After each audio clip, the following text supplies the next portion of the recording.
Rahim. Assalamu alaikum students. So class 4, I am your SST teacher. I hope that you all are fine and safe at home. Before starting our today's study, I would like to wish you happy Ramadan. We know that we are facing a difficult time with COVID-19. So students, read the Quran daily and offer your prayers 5 times a day. Don't forget, ask forgiveness for your sins and help the poor. Let's start our study. इसे हम revise कर लेते हैं। As we know that, जैसे कि हम सब जानते हैं कि हमारा चैप्टर नेम है पाकिस्तान 4 प्रोविंसेस एंड कश्मीर। पाकिस्तान के 4 सूबे and Kashmir. Our first province is Balochistan, second one is Khyber Pakhtunkhwa, third one is Punjab, fourth Sindh and the last is Kashmir, जिसमें हमने सबसे पहले पढ़ा कि पाकिस्तान कहाँ से स्टार्ट होकर कहाँ पे ख़त्म होता है, कितने प्रोविंसेस से पाकिस्तान बना हुआ है और आज़ाद कश्मीर एक प्रोविंस नहीं है, सूबा नहीं है। तो स्टूडेंट्स, हमने पढ़ा कि पाकिस्तान जो है वो साउथ वेस्टर्न टिप से स्टार्ट होता है और नॉर्दर्न वेस्टर्न टिप तक जाता है। ठीक है, ये मेड बना हुआ है अप ऑफ 4 प्रोविंसेस, 4 सूबों से। और आज़ाद कश्मीर जो है वो प्रोविंस नहीं है, सूबा नहीं है, वो एक खुद मुख्तार जगह है। हमने सबसे पहले अपना फर्स्ट प्रोविंस के बारे में पढ़ा और वो कौन सा था, बलूचिस्तान। उसमें हमने सबसे पहले बलूचिस्तान की जियोग्राफिकल पोजीशन पढ़ी। ठीक है, फिर हमने मेन सिटीज़ पढ़ी उसकी, बलूचिस्तान की हिस्ट्री पढ़ी, उसके फिजिकल फीचर्स हमने स्टडी किए। सो स्टूडेंट्स, आज हम बलूचिस्तान की इकोनॉमी को डिस्कस करेंगे, वेदर डिस्कस करेंगे और वहाँ के लोगों के बारे में डिस्कस करेंगे। So take a look on the geographical position. Balochistan की जियोग्राफिकल पोजीशन किस तरह की थी। सबसे पहले हमने पढ़ा Balochistan is the largest province, कि बलूचिस्तान जो है वो सबसे बड़ा सूबा है। उसके साथ जो नेबरिंग रीजन्स, हमसाई खित्ते हैं, वो कौन कौन से हैं, ईरान, अफ़गानिस्तान एंड सिंध। इसके अलावा जो अरेबियन सी है, अरेबियन समुंदर, वो भी बलूचिस्तान के साउथ में वाक़या है। उसके बाद हमने सेकंड टॉपिक पढ़ा था मेन सिटीज़, कि जो बलूचिस्तान की मेन सिटीज़ हैं वो किस तरह से हैं। सो हमने फर्स्ट पॉइंट पढ़ा उसमें कि बलूचिस्तान की मेन सिटीज़ में 27 डिस्ट्रिक्ट्स कंप्राइजेस करते हैं। बलूचिस्तान का कैपिटल और सबसे बड़ी सिटी कौन सी है, वो है कोयटा। बलूचिस्तान जो है वो एक स्पार्सली पॉपुलेटेड प्रोविंस है, वहाँ पे बहुत कम पॉपुलेशन होती है। बलूचिस्तान की हिस्ट्री में हमने पढ़ा कि जो पीपल्स हैं वो किस तरह से एक दूसरे के साथ कांटेक्ट करते हैं। तो पीपल कांटेक्ट करते हैं ट्रैवल और ट्रेड के थ्रू। ठीक है, फिर हमने पढ़ा अलेक्जेंडर जो कि बहुत बड़ा फातीन था, उसने इस खित्ते को कब कन्वर्ट किया।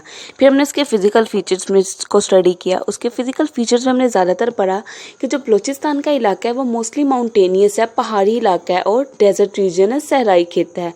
स्कैर्सिटी ऑफ वाटर, वहाँ पे पानी की कमी है। और जो फेमस पास है बुलान पास, वो भी बलूचिस्तान के सुलेमान रेंजेस में पाया जाता है। So our today new topic is the economy, मईशत।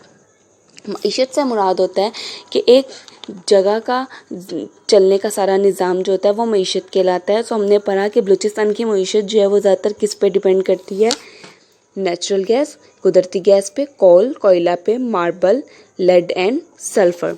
A large sea port is at Gwadar, जो एक बड़ा बंदरगाह है वो ग्वादर में मौजूद है। Major food crops are wheat, barley and maize, जो अहम खाने वाली फसलें हैं उसमें गंदम, बार्ले एंड मेज़ तमाम चीज़ें शामिल होती हैं। कैश क्रॉप्स मीन्स बच्चों वो फसलें जिनसे हम अपनी ही कमाई कर सकते हैं, जिनको हम सोल्ड आउट करके पैसे कमा सकते हैं। उसमें शामिल हैं apple, peaches, apricots and grapes. Led nomadic life, लोग जो हैं वो खाना बदोशों की ज़िंदगी गुजारते हैं। खाना बदोश मीन्स बच्चे वो लोग जो एक जगह से दूसरी जगह मुंतकिल होते रहते हैं किसी न किसी सिलसिले में, रिज़्क़ के सिलसिले में, किसी काम के सिलसिले में, उनको नोमेडिक कहते हैं, खाना बदोश कहते हैं। उसके बाद हम पढ़ेंगे वेदर के बारे में। सो वेदर जो है यहाँ का एक्सट्रीम वेदर होता है इन समर, बहुत गर्म मौसम होता है यहाँ का ज़्यादातर। And then we studied about the peoples, के बलूचिस किस तरह के होते हैं, बलूचिस्तान में किस तरह के लोग रहते हैं। एंड वही पॉइंट रिपीट हो रहा है कि बलोचीज़ आर जनरली नोमाड्स, के जो बलोचीज़ हैं वो आमतौर पर खाना बदोश होते हैं। इनकी जो मेन लैंग्वेजेस हम आ जाती हैं वो है Balochi, Brahui, Pashto and Sindhi. Okay students, now open your booklet. So today हम पढ़ेंगे द इकोनॉमी मईशत। The economy of the province, इस सूबे की जो मईशत है इस लार्जली बहुत बड़े पैमाने पे बेस्ड अपॉन करती है the production of natural gas, कुदरती गैस पे कोल, मार्बल, लेड एंड सल्फर। ये चीज़ हमने अपने फर्स्ट पॉइंट में डिस्कस की थी। Natural gas is pipe to most of the cities for residential and industrial purposes. जो कुदरती गैस है वो पाइप्स के थ्रू रेजिडेंशियल एरियाज, रिहायशी इलाकों में और इंडस्ट्रियल पर्पजेस और कारखानों के सिलसिले में कनेक्ट की गई है। एट ग्वादर के मुकाम पर the government is currently undertaking a mega project with Chinese help to build a large sea port. Gwadar के मुकाम पर जो गवर्नमेंट है वो चाइना के साथ मिलकर उसकी मदद के साथ एक बड़ा बंदरगाह बनाने का प्लान कर रहे हैं। Open booklet page number 3। Proof a trade corridor to and from China and the Central Asian republics. There is Chinese involvement in the nearby Sandak gold and copper mining project also. जो हम सैंडक gold और copper mining करते हैं उस project में Chinese भी involve हैं। The undesirable climate conditions contribute towards limited agriculture. जो इस सूबे की क्लाइमेट कंडीशंस हैं वो एग्रीकल्चर को बहुत कंट्रीब्यूट करती हैं। The major food crops are, जो उसके मेजर अहम खाने हैं वो हैं wheat, barley and maize. Fruits like apple, peaches, apricots, grapes are cash crops. ये तमाम जो हैं वो कैश क्रॉप्स हैं। Due to the usual drought there is very little vegetation. आमतौर पर कहत की वजह से there is very little vegetation, यहाँ पे पौधे बहुत कम पाए जाते हैं। So the people lead a nomadic life. तो इसलिए लोग जो हैं वो खाना बदोशी ज़िंदगी गुजारते हैं। Much of the land is use for sheep trading. ज़्यादातर जो ज़मीन है वो बकरियां चराने के लिए इस्तेमाल की जाती हैं। The high quality wool is exported to. बहुत हाई क्वालिटी का जो वूल है वो दरामद किया जाता है। The industry is mostly small scale like handicrafts, leather ware, textile, embroidery, cotton and woollen products industries. Fishes along the Arabian Sea coastlines is the other source of income. Animal farming is also important as the trading bazaars are found throughout the province. The next topic is the weather. Balochistan का weather कैसा होता है? Balochistan receives very little rainfall. Balochistan में बहुत कम बारिशें पाई जाती हैं। It experiences extremes of weather in summer. ये गर्मियों में बहुत शिद्दत की गर्म हो जाता है। The temperature is very high and in winter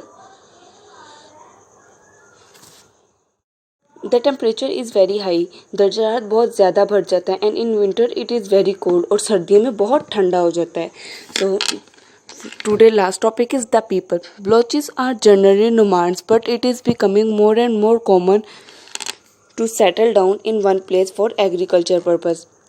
बलोचिस जो हैं वो आमतौर पर खाना बदोश होते हैं, लेकिन ये बात बहुत आम हो गई है कि वो किसी भी जगह पर अपनी ज़रूरी ज़िंदगी ज़रूरी मकसद के लिए सेटल्ड हो जाते हैं। The main spoken languages are, जो वहाँ पे बहुत मेन ज़बानें बोली जाती हैं उनमें शामिल होती है Balochi, Brahui, Pashto and Sindhi. Okay students, आज हम सिर्फ यहाँ तक रीडिंग करेंगे।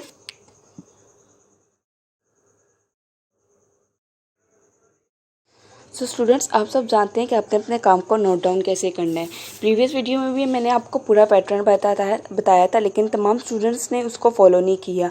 बहुत से स्टूडेंट्स ने कलर पेंसिल्स को यूज़ नहीं किया। बहुत से स्टूडेंट्स का प्रेजेंटेशन स्टाइल बिल्कुल वैसा नहीं था। तो स्टूडेंट्स, सबसे पहले आपने वर्ड्स मीनिंग करने हैं प्रॉपर तरीके से कलर्स को यूज़ करके, नीट राइटिंग के साथ, पूरे पैटर्न के साथ। देन आपने क्वेश्चन आंसर्स करने हैं and the last one is dictation words. So don't forget to write date and day on your each page. See you inshallah in the next lecture. Allah Hafiz.